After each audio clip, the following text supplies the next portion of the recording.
오늘 받을 하나님의 말씀은 요한복음 1장 29절에서 34절까지 말씀이 되겠습니다.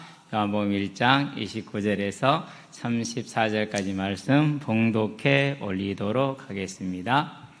이튿날 요한이 예수께서 자기에게 나아오심을 보고 이르되 보라, 세상 죄를 지고 가는 하나님의 어린 양이로다. 내가 전에 말하기를 내 뒤에 오는 사람이 있는데 나보다 앞선 것은 그가 나보다 먼저 계심이라 한 것이 이 사람을 가리킴이라. 나도 그를 알지 못하였으나 내가 와서 물로 세례를 베푸는 것은 그를 이스라엘에 나타내려 함이라 하니라. 요한이 또 증언하여 이르되 내가 보매 성령이 비둘기같이 하늘로부터 내려와서 그의 위에 머물렀더라. 나도 그를 알지 못하였으나 나를 보내어 물로 세례를 베풀라 하신 그이가 나에게 말씀하시되 성령이 내려서 누구 위에든지 머무는 것을 보거든 그가 곧 성령으로 세례를 베푸는 이인 줄 알라 하셨기에 내가 보고 그가 하나님의 아들이심을 증언하였노라 하니라. 아멘. 12월이 되니까 극동방송에서 날마다 성탄 축하 찬양과 찬송을 틀어주고요. 설교도 예수님의 탄생에 집중해서 해주고. 극동방송은 그게 좋은 것 같아요. 다른 거 하지 않고 계속 찬양과 설교만 내보내는데요. 절기 때마다 한 달 동안, 한 달 전부터 미리서 관련 찬양, 관련 설교 이렇게 쭉 내보내주고. 그게 참 좋은 것 같아요. 대신에 또 CBS 같은 경우는 일반 가요도 나오고 팝송도 나오고 드라마도 하고 다 해요. 그러니까 또 이렇게 불신자들이 많이 듣는 라디오 채널 중에 하나예요. 중간중간에다가 하나님은 당신을 사랑하십니다. 이렇게 그런 게 들어가요.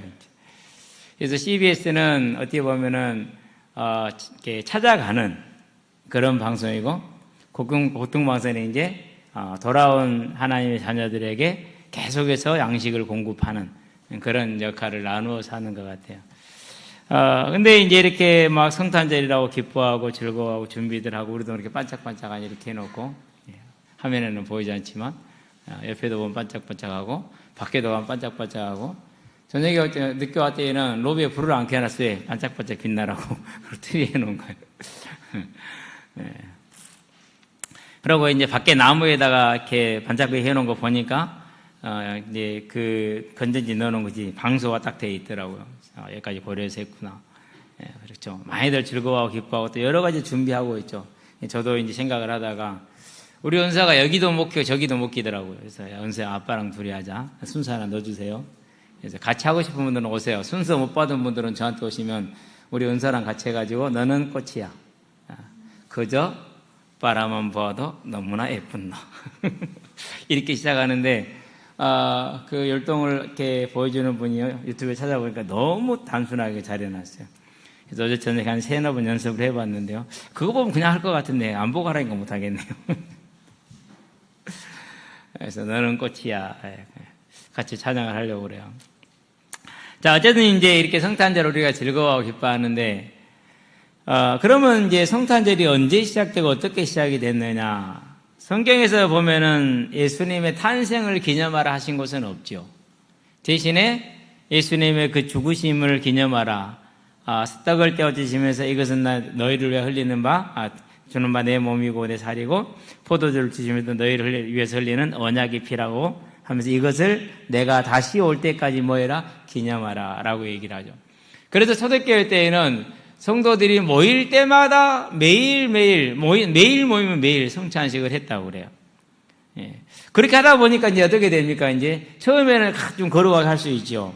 시간이 가다 보니까 뭐로 바뀌었어요? 이제 먹고 마시는 걸로 바뀌었어요. 자, 그러면은 어떤 사람은 좀 부자들은 많이 싸워서 많이 먹고, 없는 사람은 먹을 게 없고, 좀 그렇잖아요. 또 같이 먹는 게 아니야. 그냥 자기 먹고 싶을 때 먹어. 이게 상당히 문제가 됐죠. 그래서 이제 고린도 교회에서 바울이 이제 고린도 전서 11장에서 이제 그 부분을 이제 책망을 이제 심하게 하죠. 그러면서 하나된 마음을 가져라 이렇게 얘기를 합니다. 자, 그러면은 예수님은 죽으심과 부활을 기념하라고 그랬는데 언제부터 성탄에 관심을 가졌느냐? 예수님의 탄생에. 3세기 들어와서 일부 교회들, 우리가 말하기 일부 길은 개교회 말고 어떤 지역을 말합니다. 큰 지역을 관심을 갖기 시작을 합니다. 그러고 이제 4세기 336년 거기에 로마 교회가 12월 25일을 예수님의 탄생일로 지정을 합니다. 그래서 그렇게 이제 달력을 작성을 했어요. 그럼 왜 12월 25일이 되었느냐? 찾아보니까 챗GPT하고 제미나이 두한테 물어봤더니는요, 제미나이가 좀 더 나은 것 같아.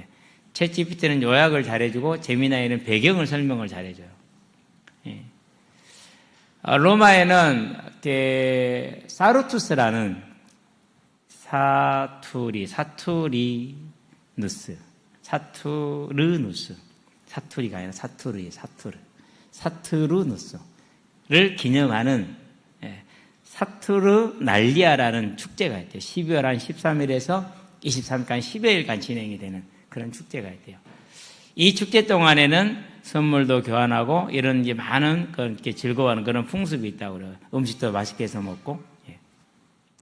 그러고 그게 끝나고 나서 25일 날은 솔 인빅투스라는 절대 지지 않는, 패배하지 않는, 패배를 모르는 태양이라는 그런 이제 태양신 탄생의 기념일이 있다고 그래요. 그럼 왜 태양신 탄생일이 12월 25일을 했느냐? 12월 22일이 동지죠. 그렇죠. 21일인가 22일이 동지예요. 그 동지가 지나고 나서 23일, 24일, 25일 정도 되면 그때부터는 해가 더 길어지기 시작하나 봐요. 그래서 해가 다시 뭐 했다? 짧아졌다가 다시 태어났다. 그래서 솔 인빅투스, 다시 살아났지 않느냐. 절대 지지 않는다. 패배하지 않는다. 라는 그런 의미를 가지고 이제 태양신 탄생일로 기념하는 게 12월 25일이에요. 자, 이런 로마의 풍습이 있었어요. 로마의 풍습이. 이것을 전도용으로 활용을 했다라고 이제 보는 거고, 또 한 가지 측면이 있어요. 예수님이 순환당하신 날, 십자가에 달리신 날은 그날은 잉태하는 날이다라는 신학적인 이론이 있대요. 뭔 근거인지 모르겠어요. 예수님의 수태일, 잉태된 날이 나라고 예수님이 순환당한 날이 같다라는 거예요. 그럼 예수님은 6월절 저녁에 잡히시잖아요. 그것이 이제 니산월 14일이거든요. 유대력으로 니산월 14일은 양력으로 3월 25일이랍니다. 우리는 계산을 잘 못하니까 음력도 모르는데 니산월을 어떻게 합니까? 그렇죠? 그러면은 3월 25일이 수태일이야. 그날이 수날이니까 니산월 14일 6월절 밤에 잡히셨으니까 그날이 고난을 시작당한 날이잖아요. 그렇기 때문에 그날 잉태했다. 그날이 니산월 14일 양력 3월 25일. 그럼 태어나는 언제 태어나죠? 3월 25일 잉태했으면 9개월 후잖아요. 그래서 12월 25일이 예수님의 탄생이라는 신학적인 그런 어떤 연관성, 그리고 아까 말했던 로마의 풍습이 이제 결합이 되어서 12월 25일이 성탄절이 되었고, 그게 이제 서방교회예요. 동방교회는 1월 7일을 성탄절로 잡았어요. 예수 탄생으로. 그래서 이제 동방교회에서 1월 7일을 기념했는데 서방교회에서는 아니다. 그래서 나중에 이 서방교회 것이 전 세계적으로 일반화가 돼서 오늘까지 이르는 것이죠. 자, 그러면은 이렇게 성탄에 대한 관심을 언제부터 가졌다고요? 3세기 들어가면서 가져요. 그전에는 그런 관심이 아예 없었어요. 그러니까 사도들과 그 사도들에서 양면을 봤던 속사도들과 뭐 디모데라든가 이런 사람 같은 사람을 속사다라고 합니다. 그 속사도의 제자들을 교부들이라고 그럽니다. 이 교부 시대 초기까지만 해더라도 뭐 하지 않았어요? 성탄절에 대한 관심이 없는 거예요. 뭐만 관심이 있어요? 그분의 죽으심과 부활만 관심이 있는 거예요. 왜요? 성령께서 그렇게 하셨거든요. 그런데 3세기 후반에 들어가면서 예수의 탄생에 관심이 가고 4세기 초에 336년에 성탄일을 지정을 하게 되죠. 로마 교회가. 그게 이제 일반에서 오늘까지 온 거죠. 어떤 의미에서는 제가 볼 때는 별로 좋지 않은 일이 일어났다라고 보여집니다. 우리는 어디까지나 성령이 가시면 가고, 왜요? 그게 하나님의 형상이거든요. 하나님 우리 안에서 우리의 왕이 되셨잖아요. 그분이 하시면 하고 그분이 안 하면 안 하는 게 맞기 때문에. 근데 그분은 가장 강력하게 일하실 때 성탄에 대해서는 한마디 언급도 없으셨어요. 그러면 없는 거예요. 안 해야 돼요. 그런데 거기에 관심을 가진 거예요. 자, 그러고 나서 2000년이 지나고 나니까 오늘날 성탄절에 예수님을 바른 사람이 있어요, 없어요? 그 성탄절에 예수님을 태어날로 바라봐요, 안 바라봐요? 그냥 노는 날이잖아요. 그냥 타락하는 날이에요. 그렇게 바뀌었어요. 이렇게 돼요. 그래서 성령이 하면 하고 안 하면 안 하는 게 맞는 거예요. 그래서 이것은 관심의 폭이 넓어진 것은 바람직하지 않다라는 것을 가지고 우리가 이제 성탄절을 바라볼 필요가 있다라는 겁니다. 자, 그럼 이제 오늘 본론 들어갑니다. 그러면 이 성탄의 의미가 뭐냐? 일단 성이 무슨 성입니까? 성스러울 성입니다. 탄은요, 태어날 탄입니다. 성스러운 분이 태어났다는 얘기예요. 하나님이 사람으로 오셨다는 얘기예요. 성탄이라는 말 자체가 그 의미를 가지고 있어요.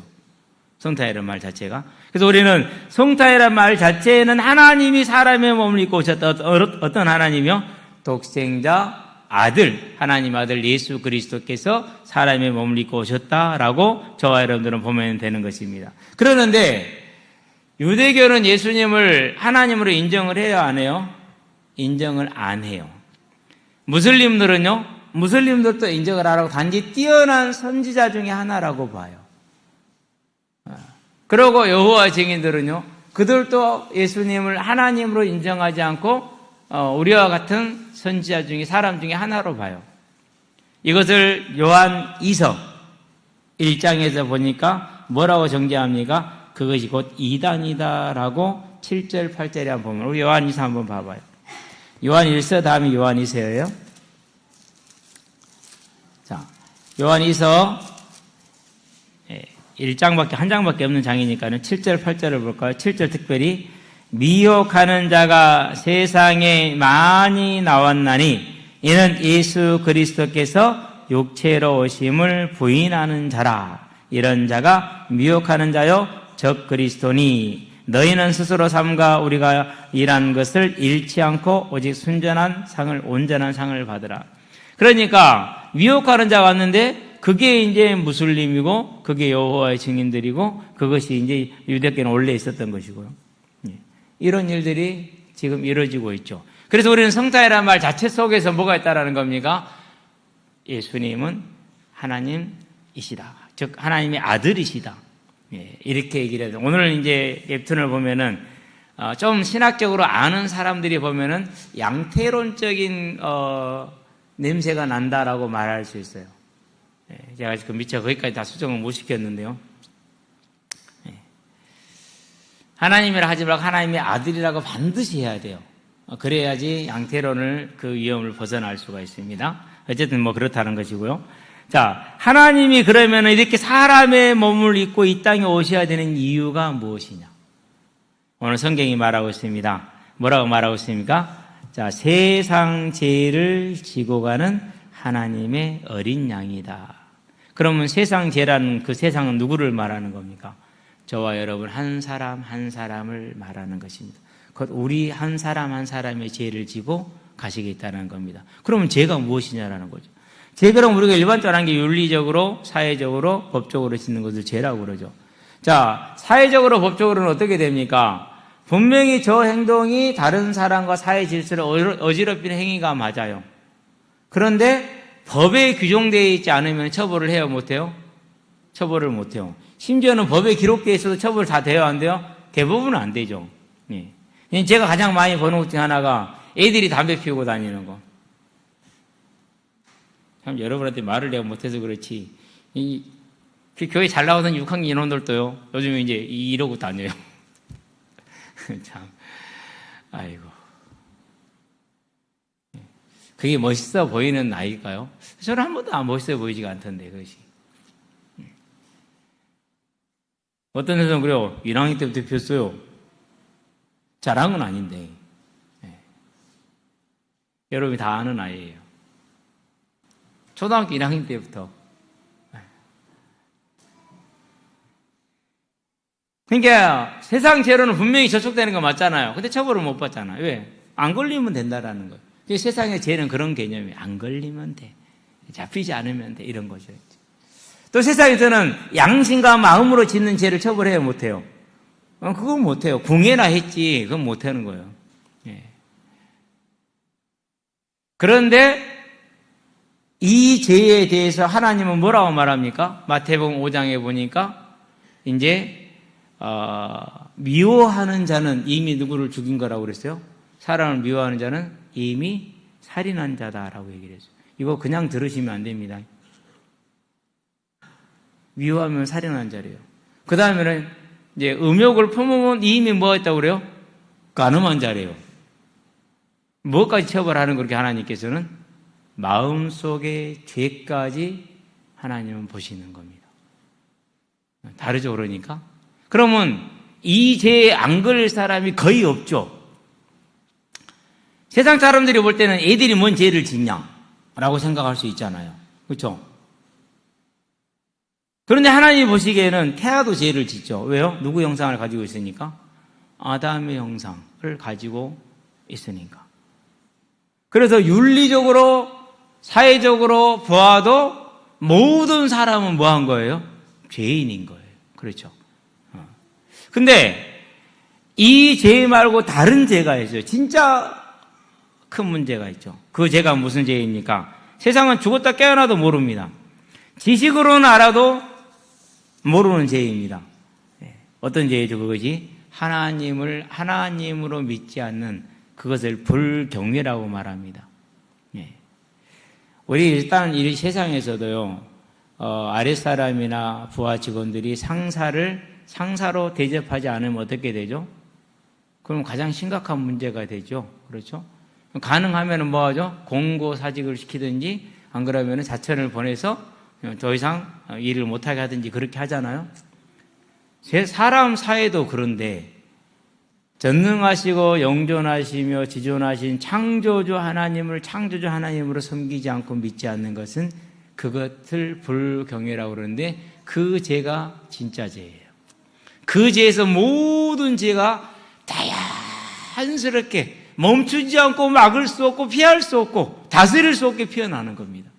그러면 이 죄가 진짜 죄라는 거 우리는 알아야 됩니다. 그래서 하나님이 이 땅에 오신 이유는 뭡니까? 우리의 모든 윤리적이며 도덕적이며 양심적이며 사회적이며 그런 모든 죄가 포함되어 있지만은 가장 근원적인 것은 하나님을 하나님으로 섬기지 않는 그 불경외의 죄를 우리를 대신해서 속죄하시고자 값을 지불하시고자 오시는 것입니다.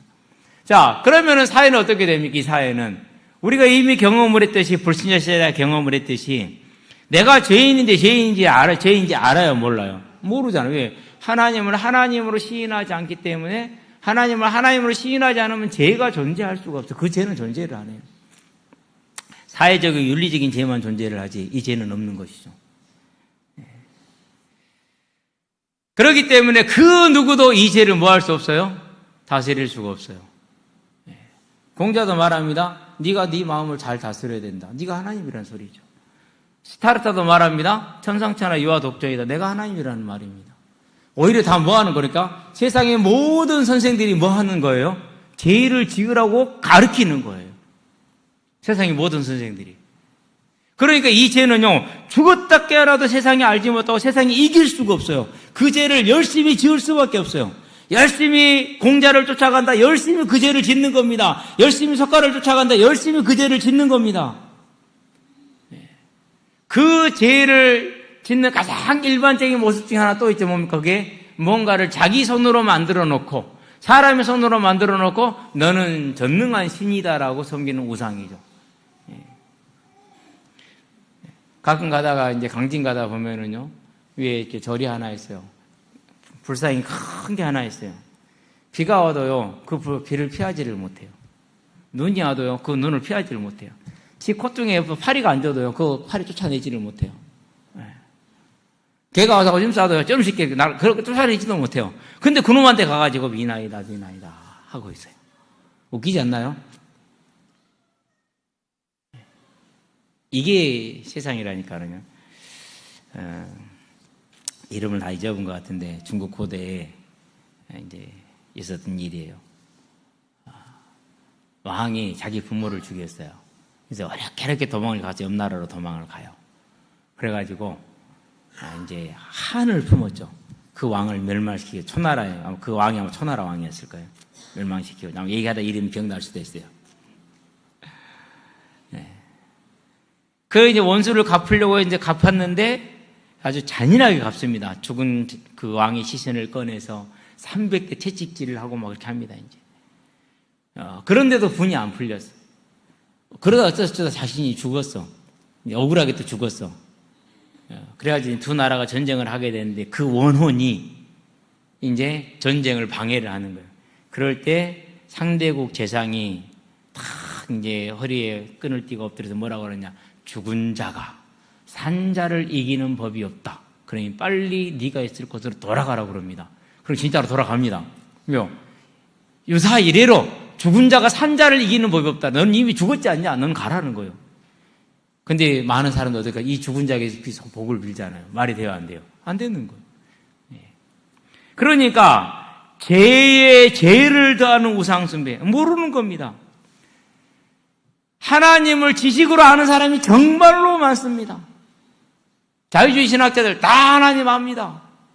그들이 하나님 믿습니까? 안 믿습니다. 모든 기적은 이성으로 이해되지 않는 기적, 홍해가 갈라졌다든가 동경녀 잉태했다 이런 거 다 뺍니다. 그러니까는요, 교회 안에 있고 하나님을 아는 신학자라 할지라도 이 하나님을 하나님으로 섬기지 않는 원죄의 문제, 불경외의 문제란 이 죄는 알지를 못하는 거예요. 그러니 사람들이 그 죄로 말미암아서 곧 이 죄의 내용이 그럼 뭡니까? 창세기 3장 22절이 잘 정리하고 있죠. 뭐라고 말합니까? 이 사람이 선악을 아는 일에 우리 중 하나같이 되었으니 저가 손을 들어 생명과를 따먹고 영생할까 하노라 하시고 그들을 에덴 동산에 모아서 내쫓으시고 두루도는 하얀 거물도 불칼을 두어서 지키게 하셨다고 얘기하시잖아요. 뭐가 이 죄의 내용이 뭡니까? 피조물이 유한한 자가 능력 없는 자가 구분자가 편견 있는 자가 마치 하나님처럼 전능한 하나님처럼 공의로운 하나님처럼 신실하신 하나님처럼 선악을 아는 일에 알게 됐다. 곧 자기가 하나님으로 여기고 사는 자기 중심적인 그 죄성이 되었다라고 말합니다. 그게 죄입니다. 내가 하나님 된 겁니다. 내가 주인 된 겁니다. 그래서 내게 유익이 되고 내가 맞다고 생각이 되면은 따르고 내가 맞다고 생각이 안 되면 따르지를 않습니다. 내게 손해가 돼도 따르질 않습니다. 그게 사람이 가지고 있는 죄성, 원죄의 문제입니다. 그러면은 그 아담의 죄성이 창세기 5장 3절에 보면 아담이 아들을 낳았는데 자기 형상, 곧 내가 하나님으로 살아가는 자기 중심적인 자기가 왕된 그 사람을 낳았다라고 말합니다. 이걸 히브리서 7장 9절 10절에 보니까 아담이 죄를 범할 때 우리는 그의 허리에서도 우리가 그 죄를 범했다. 즉 죄성을 내가 하나님 된 이 죄를 갖게 됐다라고 유추할 수 있는 설명을 하고 있습니다. 이게 사람의 가장 근원적인 죄고 이 죄로 말미암아서 윤리적으로 도덕적으로 문제가 옵니다. 그 정도가 아닙니다. 이제 삶의 모든 인생의 수고와 무거운 짐들이 오는 겁니다.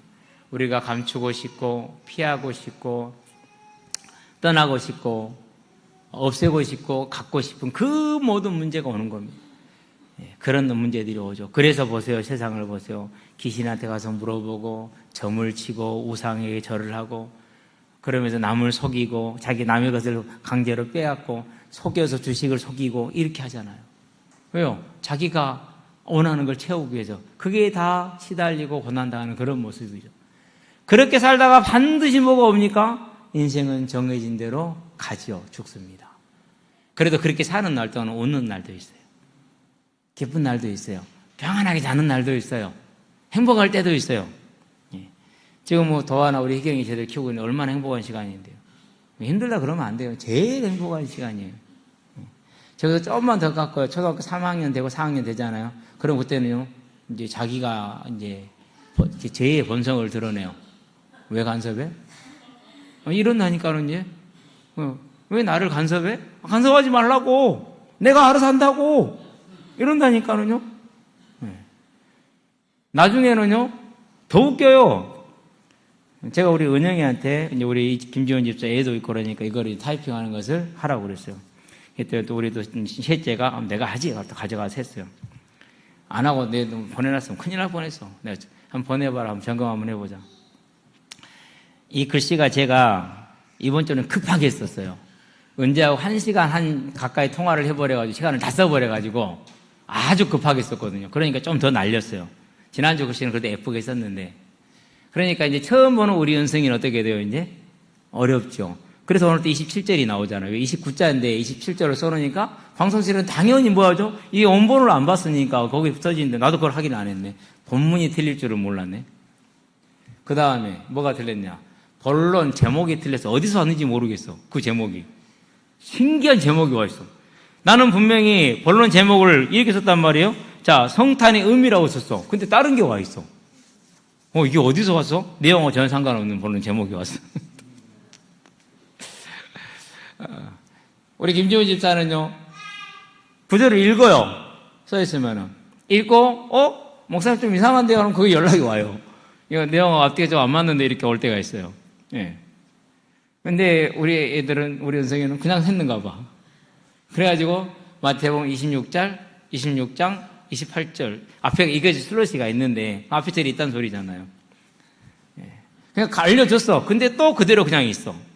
이제 어쩔 수 없어요. 이 일이 지금 수능 준비하고, 이제 입시 준비하고 있죠. 성탄 준비하고 있죠. 많이 바쁘고 힘들거든요. 그래서 점검을 한 것이 안 그랬으면 안 했을 텐데. 예.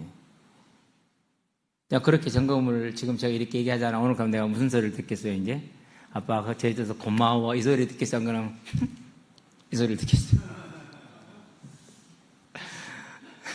오늘 또 이제, 나는 혼났어, 이제. 보세요. 이제 좀 크면 혼낸다니까는요. 예? 왜요? 다 내 중심으로 살아가니까. 그래서 모든 사람은 이 죄를 이길 수도 없고 어찌할 수도 없다. 하나님은 이 죄의 문제를 해결하시기 위해서. 왜요? 우리가 그 죄에 있으면 하나님의 뭐가 임합니까? 진노가 임합니다.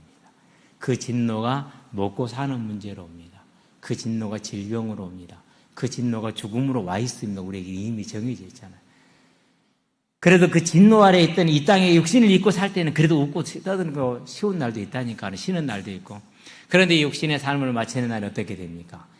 단 1.1헥도 1시간, 1시간, 1초도 없이 뭐합니까? 우리는 영원히 고통을 당하는 지옥에 있습니다. 그 영혼은 죽음과 동시에 육신은 사라지지만 영혼은 죽음과 동시에 고통 속에 들어가고 부활의 때에 육신과 함께 부활한 몸을 가지고 영원한 고통이 있어야 됩니다. 그게 하나님의 진노입니다. 그게 하나님의 심판입니다. 이 심판에서 하나님은 우리를 건지시기 위해서 자기 죄도 알지 못하고 자기 죄도 자백하지 않고 숨고 핑계대고 원망하고 변명하는 우리를 위해서 독생자를 주시기로 약속하신 겁니다. 얼마나 아름답습니까? 그렇죠. 도대체 이 사랑이 어떤 사랑입니까? 어느 때인지는 정확하게는 모르겠는데 아마 특별 교육을 전후로 한 것 같아요. 그때 이후를 전후로 그 하나님의 사랑이 너무 커요. 그 하나님의 사랑이. 그 하나님의 사랑이 너무너무 커서 정말 이 하나님의 사랑을 더 찬양하고 싶고 더 감사하고 싶고 하나님이 나에게 지금 딱 물으신다면 너에게 소원이 무엇이냐라고 물으신다면 정말 자신 있게 대답할 수 있어요. 하나님을 더 사랑하고 싶어요. 하나님 더 찬양하고 싶어요. 하나님 더 감사하고 싶어요. 네. 그 마음이 오니까는요 다른 게 문제가 안 되더라고요. 네. 이 죄인을, 이 악한 죄인을, 내가 하나님이라고 하나님을 거역하는 이 죄인을 하나님은 살리시기 위해서 이 땅에 독생자 예수를 보내십니다. 그래서 오늘 우리가 교동문에 읽었죠. 9장, 이사야서 9장 6절, 7절을 외우려고 보니까 왜 이 구절이 나왔는가 알기 위해서 앞으로 올라갈 때에는 1절부터 외워야겠다는 생각이 들었어요. 그래서 이렇게 이제 1절부터 외워는 놨어요. 아직 완전하지는 않는데요. 외워놨는데, 5절에 보면은 그래요. 어지러이 다니는 군인들의 더러운 신과 그리고 피 묻은 옷이 불에 섭같이 살라지리니 그랬어요. 어지러이 싸우는 군인들의 신과 피 묻은 옷이 불에 섭같이 그 지푸라기 불섭이라고 그러잖아요. 훅 타버리는 걸 말해요. 살라질 거랍니다. 이유는 뭐냐? 이는 왜냐하면 이는 한 아기가 우리에게 낳고 한 아들을 우리에게 주신 바 되었는데 그의 어깨는 뭘 메었다고요? 정사, 즉 권세를 메었습니다. 온 우주를 주관하는 모든 만물을 주관하는 사도행전 17장 24절에 말하는 주제자의 그 권세를 정사를 메었습니다.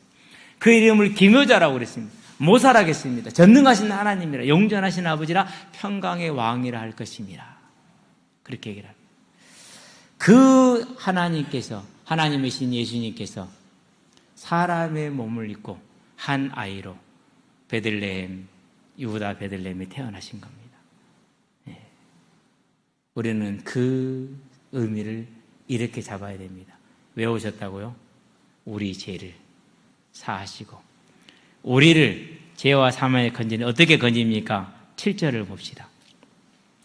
지금 이후로 우리 교동문에 있어요. 지금 이후로 영원히 정의와 공의로 그것을 보존하실 것이라. 아니 그 앞에 보는 자 맞아 그 정사부터 봐야겠네요. 그 정사와 평강의 더함이 무궁하며 또 다윗의 왕자와 그의 나라에 군림하여 그 나라를 굳게 세우고 천국을 말합니다. 하나님이 나라를 말합니다. 지금 이후로 영원히 정의와 공의로 그것을 보존하실 것이다. 천국은 영원할 것이죠. 이걸 지금 이루시기 위해서 독생자 예수께서 사람의 몸을 입고 이 땅에 오신 것입니다. 그래서 그 날을 우리가 성탄절이다. 하나님이 사람의 몸을 입고 하셨다. 성육신의 날이다. 라고 기념하고 기뻐하는 것입니다. 그럼 왜 기뻐하는 겁니까? 내 죄 사함을 받고 내가 하나님의 진노에서 벗어나 하나님의 백성이 되는 새 탄생, 새 생명의 시간이기 때문에 기뻐하는 것입니다. 저와 여러분, 이 성탄의 의미가 언제나 우리 안에 있음으로 인해서 하나님을 기뻐하고 즐거워하는 저와 여러분의 삶이 매일매일 더함으로 모든 염려와 근심과 무거운 짐을 벗고 하나님과 함께하는 평강을 누리기를, 소망을 누리기를, 희망을 누리기를, 사랑을 누리기를 주의 이름으로 축원드립니다. 결론입니다. 은혜와 믿음입니다. 자, 그렇다면은 2025년 12월 14일 전에 정확하지는 않습니다. 그렇게 얘기를 합시다. 예수님을 기준으로 2025년 12월 14일이라고 우리가 날짜를 세워왔기 때문에요. 예수님이 이 땅에 사람의 몸을 입고 오신 이유가 뭡니까? 우리 죄를 대속하러 오신 것이다. 저와 여러분은 이 사실이 믿어지는 하나님의 은혜가 있기를 주의 이름으로 축원드립니다. 이 사실이 믿어져야 돼요. 그래서 제가 가장 하는 기도 중에 하나가 하나님이 계심을, 하나님이 창조주 되심을, 하나님이 주관자 되심을, 하나님이 심판자 되심을 믿을 수 있게 하사 우리가 죄인임을 깨닫게 하여 주시옵소서. 하나님이 우리를 죄인임을 알게 하셔서 이 죄를 사하시기 위해 예수님께서 이 땅에 오셔서 우리를 대신해 죽으시고 부활한 이 사실이 믿어지는 은혜가 있게 하여 주시옵소서. 가장 큰 기도 제목입니다. 저와 여러분, 이 사실이 믿어지는 은혜가 있기를 주의 이름으로 축원드립니다. 그래서 에베소서 2장 8절에 뭐라고 그럽니까? 우리가 그 은혜를 인하여 믿음으로 말미암아 그렇게 얘기를 했습니다. 빌립보서 1장 29절에 뭐라고 그럽니까? 그 은혜를 주사 우리로 믿음에 서게 하시고 그렇게 얘기를 합니다. 로마서 13장도 12장 3절에도 동일한 얘기를 하고 있습니다. 믿음은 은혜다라고 말하고 있습니다. 저와 여러분이 예수님이 이 땅에 오신 이유, 하나님께서 예수님을 사람으로 이 땅에 보내신 이유가 내 죄를 속하기 위해서라는 사실이 믿어지는 하나님의 은혜가 있기를 주의 이름으로 축원드립니다. 그 사실이 믿어질 때 믿어지는 그 순간에 하나님의 작정하심을 따라서 천국이 우리에게 임합니다. 지금 이 시간이, 지금 이 자리가 내가 있는 어디든지 그 자리가 천국이 됩니다. 왜요? 높은 산이 거친 들이 초막이나 궁궐이나 내 주 예수 모신 곳이 그 어디나 하늘나라. 그래서 이 땅의 삶의 천국은 완전하지는 못합니다. 우리의 재성 때문에, 우리의 연약함 때문에. 그러나 주의 영 성령께서 우리를 붙드심으로 이전과는 완전히 다른 삶, 천국이라는 그 삶을 그 어디서나 누릴 수가 있는 것입니다. 이 현세적인 천국을 저와 여러분들이 누림으로, 이전에 알지 못했던 이 천국을 누림으로 완전하게 예비된 저 천국을 사모하며 살아갈 수 있는 소망이 저와 여러분 안에 크게 자리 잡는 하나님의 생명의 은혜가 있기를 주의 이름으로 축원드립니다. 그래서 믿음은 은혜입니다. 우리에게는 이 믿음의 은혜가 필요합니다. 그 믿음의 은혜가 언제나 새롭게 되는 그 은혜가 또한 우리에게 필요합니다. 그래서 저와 여러분들은 항상 뭐 해야 됩니까? 그 은혜를 다시 새롭게 하고 다시 공급하는 것이 교회입니다. 와서 예배하고 함께 찬양하고 우리 기도하고 그럴 때 하나님 이것을 다시 새롭게 합니다. 그래서 교회는 구원의 뭐가 되는 것입니까? 연장선상입니다. 저와 여러분 이 교회를 마음껏 누리시게 되길 바랍니다. 그리고 하나님 앞에 나아가서 기도하시게 되길 바랍니다. 저는 이 자리가 서는 게 제일 좋은 것 같아요. 집에서도 자리가 좀 그렇고 2층도 별로고 저는 딱 이 자리가 좋아요. 아무도 없는 시간에. 그래서 아무도 없는 시간에 나와서 기도하고 하나님에게 얘기를 합니다. 그러고 주시는 감동을 따라서 찬송을 부릅니다. 예. 저와 여러분 그 시간이 그렇게 아름다울 수가 없어요. 그러다 보면은 시간이 쭉 훌쩍합니다. 그러고 나면 또 이제 하나님의 말씀을 읽고 또 외우고 그럽니다. 저와 여러분 언제나 이 은혜, 믿음의 은혜가 충만한 한 사람이 돼서 성탄절을 기하여서 더욱더 오늘 하나님의 나라를 누리는 하나님의 자녀가 되길 주의 이름으로 축원드립니다. 기도합시다. 살아계신 아버지 하나님, 하나님께서 독생자 예수님을 육신으로 이 땅에 보내신 이유가 우리의 죄를, 나의 죄를 대속하기 위하심임을 분명히 밝히고 계십니다. 보라, 세상 죄를 지고 가는 하나님의 어린 양이로다 하셨습니다. 하나님의 세상을 이처럼 사랑하사 독생자를 주셨으니 저를 믿는 자마다 멸망치 않게 하려 하셨습니다.